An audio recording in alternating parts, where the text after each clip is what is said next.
तो आप सबों का हमारे चैनल राजहंस स्टडी सेंटर पे फिर से एक बार स्वागत है। आज हम लोग फिर से बात करने वाले हैं क्लास 8 के बारे में, है ना।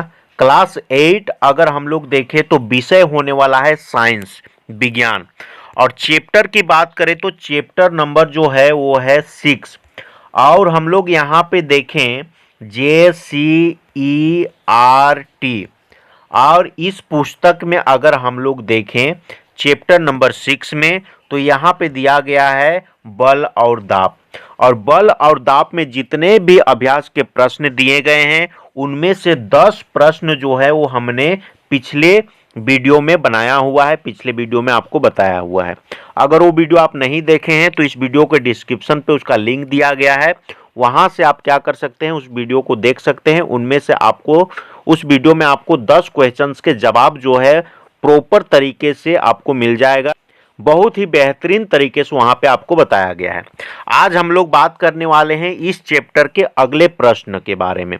और अगला प्रश्न जो है वो 11 से लेकर हम लोग 25 प्रश्न तक यहाँ पे क्या करने वाले हैं, हल करने वाले हैं।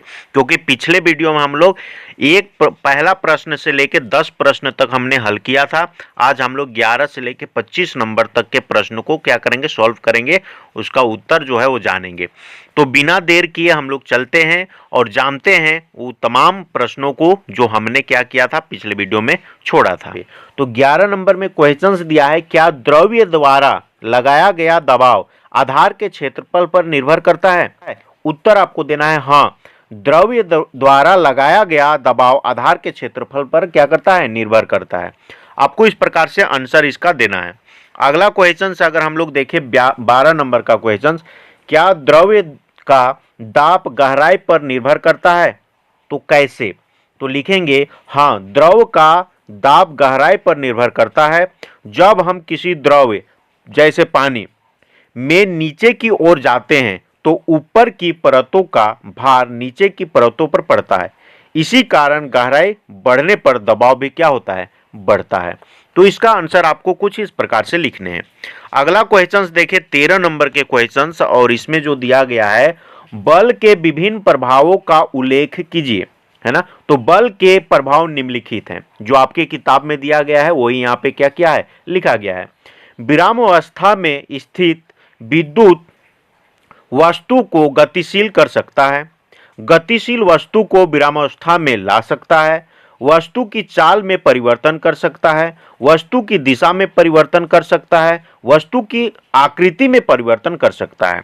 तो यहाँ पे अगर हम लोग प्रभावों की बात करें तो बल जो है वो बल की क्या क्या प्रभाव हो सकते हैं उसको आपको लिख देने हैं। तो आपको कुछ इस प्रकार से इसका आंसर आपको देने हैं।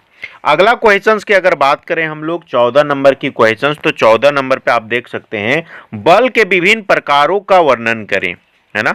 बल के विभिन्न प्रकारों का यहाँ पे आपको क्या करना है, वर्णन करना है। आपको उत्तर क्या लिखना है।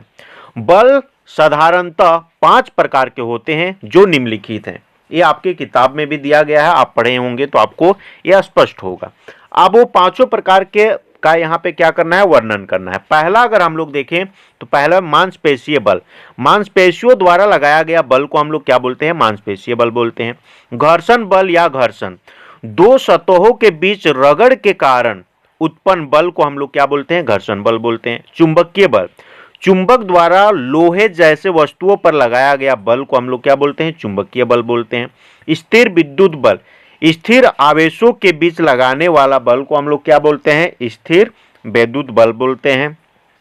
आगे है गुरुत्वाकर्षण बल, पृथ्वी द्वारा वस्तुओं को अपनी ओर खींचने वाला बल को हम लोग क्या बोलते हैं, गुरुत्वाकर्षण बल बोलते हैं। तो इस प्रकार से आपको क्या करना है, यहाँ पे आंसर देना है। अब देखिए ये जितने भी बल हम लोग यहाँ पे देखे हैं इसको 2 भागों में बांटा गया है, ये भी आपको पता होगा, 2 भाग में आपको बांटा गया है। लेकिन यहाँ पे कितने भाग में बांटे गए हैं नहीं पूछा है, इसलिए उसको जिक्र नहीं करना है। आपको केवल पूछा गया है बल के विभिन्न प्रकारों का वर्णन करें। और आपके किताब में बल के 5 प्रकार दिए हैं और वो 5 प्रकार को हम लोग यहाँ पे क्या किए हैं, स्पष्ट तरीके से आपको बता दिए हैं। तो आपको इसका आंसर कुछ इस प्रकार से देना है। अगला क्वेश्चंस की अगर हम लोग बात करें 15 नंबर के क्वेश्चंस, तो 15 नंबर में जो क्वेश्चंस दिया है, मांसपेशीय बल क्या है, इसका एक उदाहरण दीजिए। देखिए मांसपेशीय बल क्या है ये बताना है और इसका एक उदाहरण देना है। तो लिखेंगे उत्तर, मांसपेशीय बल वह बल है जो हमारी मांसपेशियों द्वारा उत्पन्न किया जाता है। जब हम किसी वस्तु को खींचते, ढकेलते, उठाते या मोड़ते हैं तो यह बल हमारी मांसपेशियों से उत्पन्न होता है। इस प्रकार के बल को हम लोग क्या बोलते हैं? मांसपेशीय बल बोलते हैं, जो हमारे मांसपेशियों के द्वारा लगाया जाता है। तो यहाँ पे एक उदाहरण आप लिख दीजिएगा, क्या कि हाथों के द्वारा किसी वस्तु को उठाना। अगला क्वेश्चंस की अगर हम लोग बात करें, 16 नंबर की क्वेश्चंस, बल क्या है? संपर्कित बल तथा असंपर्कित बल की परिभाषा लिखिए, है ना। पहला तो हम लोग को देना है कि बल क्या है, तो बल का यहाँ पे बात हम लोग लिखेंगे, जब हम किसी वस्तु को खींचते या ढकेलते हैं तो उस पर जो प्रभाव पड़ता है उसे बल कहते हैं। बल से वस्तु की गति, दिशा या आकार में परिवर्तन हो सकता है। संपर्कित बल और असंपर्कित बल की परिभाषा, तो यहाँ पे आप देख सकते हैं दोनों का परिभाषा दिया गया है। पहला, संपर्कित बल, वह बल जो सीधे संपर्क में आने पर कार्य करता है उसे संपर्कित बल कहते हैं। दूसरा, अगला देना है असंपर्कित बल, वह बल जो बिना सीधे संपर्क के कार्य करता है उसे असंपर्कित बल कहते हैं। तो ये दोनों का परिभाषा कुछ आपको इस प्रकार से लिख देने हैं। तो 16 नंबर का क्वेश्चंस का आंसर आपको कुछ इस प्रकार से देने हैं। अगला क्वेश्चंस की बात करते हैं हम लोग, 17 नंबर के क्वेश्चंस। और 17 नंबर के क्वेश्चंस पे अगर बात करें हम लोग, संतुलित तथा असंतुलित बल क्या है, ये दोनों के बारे में बताना है। तो पहला हम लोग संतुलित बल लिखेंगे, जब किसी वस्तु पर लगने वाले सभी बल एक दूसरे को संतुलित कर देते हैं और वस्तु की गति या स्थिति में कोई परिवर्तन नहीं होता है तो उन बलों को संतुलित बल कहा जाता है। आगे, असंतुलित बल किसे कहा जाता है? जब किसी वस्तु पर लगने वाले बल एक दूसरे को संतुलित नहीं करते और वस्तु की स्थिति या गति में परिवर्तन आ जाता है तो इसे असंतुलित बल कहते हैं।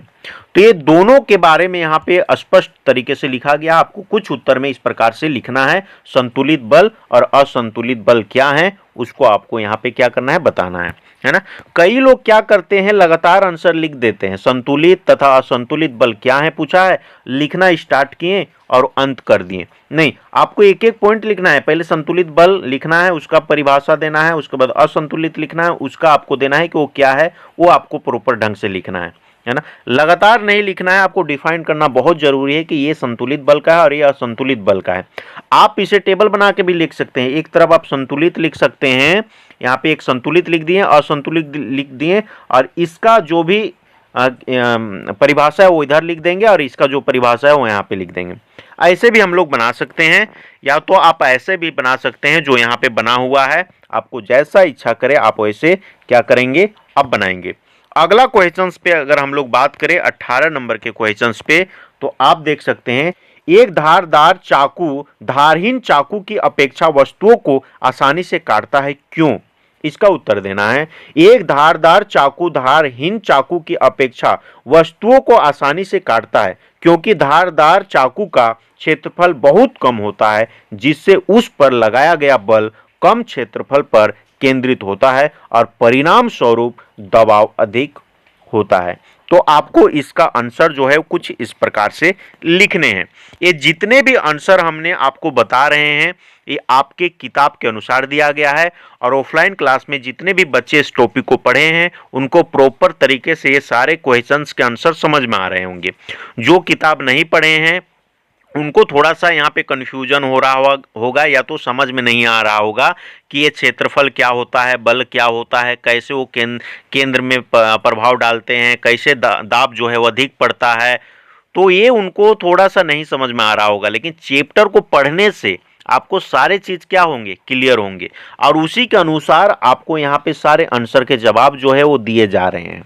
तो अब हम लोग अगले क्वेश्चंस की ओर बढ़ते हैं, और अगला क्वेश्चन जो है वो है आपका 19 नंबर का क्वेश्चंस। और 19 नंबर के क्वेश्चंस पे अगर हम लोग देखें तो आप देख सकते हैं, वायुमंडलीय दबाव से क्या समझते हैं, इसका क्या कारण है। तो देखते हैं कि वायुमंडल का दबाव क्या है और उसका कारण क्या है। वायुमंडलीय दबाव वह दबाव है जो पृथ्वी के चारों ओर मौजूद वायु का भार पृथ्वी की सतह पर स्थित वस्तुओं पर डालता है। इसे वायुमंडलीय दाब या तो वायु दाब भी कहा जाता है। कारण क्या है, वायुमंडल में गैसों का एक बड़ा द्रव्यमान होता है। पृथ्वी की गुरुत्वाकर्षण शक्ति इन गैसों को अपनी ओर खींचती है। इससे वायुमंडल की हवा पृथ्वी की सतह पर दबाव डालती है। यही दबाव वायुमंडलीय दबाव कहलाता है। तो इस प्रकार से आपको कारण भी बताने हैं और आपको यहाँ पे ये दबाव जो है वायुमंडलीय दबाव क्या है ये भी समझाने हैं। तो ये इसमें दो क्वेश्चंस थे और दोनों क्वेश्चंस का हम लोग आंसर दिया। पहले वायुमंडलीय दबाव क्या है और उसका कारण क्या है, उसका जो विस्तार पूर्वक यहाँ पे आंसर जो है वो हमने दे दिया है। अगले क्वेश्चंस की बात करें 20 नंबर के क्वेश्चंस, और 20 नंबर में क्या है, उदाहरण द्वारा यह उल्लेख करें कि दबाव कार्यरत बल के क्षेत्रफल पर निर्भर करता है। इसका भी आंसर हम लोग देते हैं। दबाव का मान इस बात पर निर्भर करता है कि बल कितने क्षेत्रफल पर लगाया गया है। यह संबंध सूत्र द्वारा व्यक्त किया जाता है और वो सूत्र क्या है, दबाव बराबर बल बटे क्षेत्रफल। आप ये याद रखिएगा, यहां पे सूत्र लिखना था बट यहां पे छूट गया है। दबाव बराबर क्या होता है, बल बटे में क्षेत्रफल, है ना। ये सूत्र होता है और इसी के कारण जो है ये संभव होता है। अब वो होता कैसे है, यहाँ पे उदाहरण देना है। वो उदाहरण आपको दिया गया है। क्या है उदाहरण में, धारदार चाकू और धारहीन चाकू का उदाहरण दिया गया है। यहाँ पे पहला अगर हम लोग देखें पॉइंट में, एक धारदार चाकू में धार बहुत पतली होती है यानी उसका क्षेत्रफल कम होता है। जब हम उससे वस्तु काटते हैं तो कम क्षेत्रफल पर बल लगने से दबाव अधिक बनता है और वस्तु आसानी से कट जाती है। दूसरा अगर देखें हम लोग, जबकि धारहीन चाकू की धार मोटी होती है यानी उसका क्षेत्रफल अधिक होता है, उसी बल को लगाने पर कम दबाव बनता है, इसलिए वस्तु को कटना कठिन हो जाता है। तो ये जो उदाहरण दिए गए हैं वो आप हमेशा प्रैक्टिकल किए होंगे। आप देखे होंगे कि धारदार चाकू से अगर आप किसी चीज को काटते होंगे तो आसानी से कटता होगा, लेकिन जब धारहीन चाकू से आप काटते होंगे तो नहीं कटता होगा आसानी से। तो अगले क्वेश्चंस की ओर हम लोग बढ़ते हैं और जानते हैं 21 नंबर के क्वेश्चंस का आंसर। और 21 नंबर में क्या दिया है, चुंबकीय बल का एक प्रायोगिक उदाहरण दीजिए। जब चुंबक को लोहे की कीलों या पिनों के पास लाया जाता है तो वे चुंबक से आकर्षित होकर उससे चिपक जाते हैं। अगला हम लोग क्वेश्चंस की ओर बढ़ते हैं 22 नंबर के क्वेश्चंस। और 22 नंबर में क्या दिया है, घर्षण बल क्या है। घर्षण बल एक संपर्कित बल है, इसकी व्याख्या कीजिए। पहले तो बताना है कि घर्षण बल क्या है और उसके बाद इसका व्याख्या करना है कि क्या यह एक संपर्कित बल है। तो देखते हैं, घर्षण बल वह बल है जो दो सतहों के बीच संपर्क होने पर उनके एक दूसरे के सापेक्ष गति करने के प्रयास का विरोध करता है। आगे इसमें व्याख्या करना है। क्या व्याख्या करना है, घर्षण बल संपर्कित बल है क्योंकि यह सिर्फ तब उत्पन्न होता है जब दो वस्तुएं एक दूसरे के संपर्क में होते हैं। यदि सतहों के बीच संपर्क नहीं है तो घर्षण बल कार्य नहीं करता। तो और इसका उत्तर कुछ इस प्रकार से आपको देने हैं। अगला क्वेश्चंस की बात करें हम लोग 23 नंबर के क्वेश्चंस। तो 23 नंबर में क्या है, दबाव की परिभाषा दीजिए। बल, क्षेत्रफल तथा दबाव के बीच क्या संबंध है, दबाव के मात्रक का उल्लेख कीजिए। यहाँ पे 3 क्वेश्चंस है और तीनों क्वेश्चंस का जवाब आपको देना है। पहला तो दबाव की परिभाषा देनी है, तो इसका परिभाषा आपको कैसे देने हैं, जब किसी सतह पर बल आरोपित किया जाता है तो एकांक क्षेत्रफल पर कार्यरत बल को दबाव कहते हैं। इसका हो गया परिभाषा।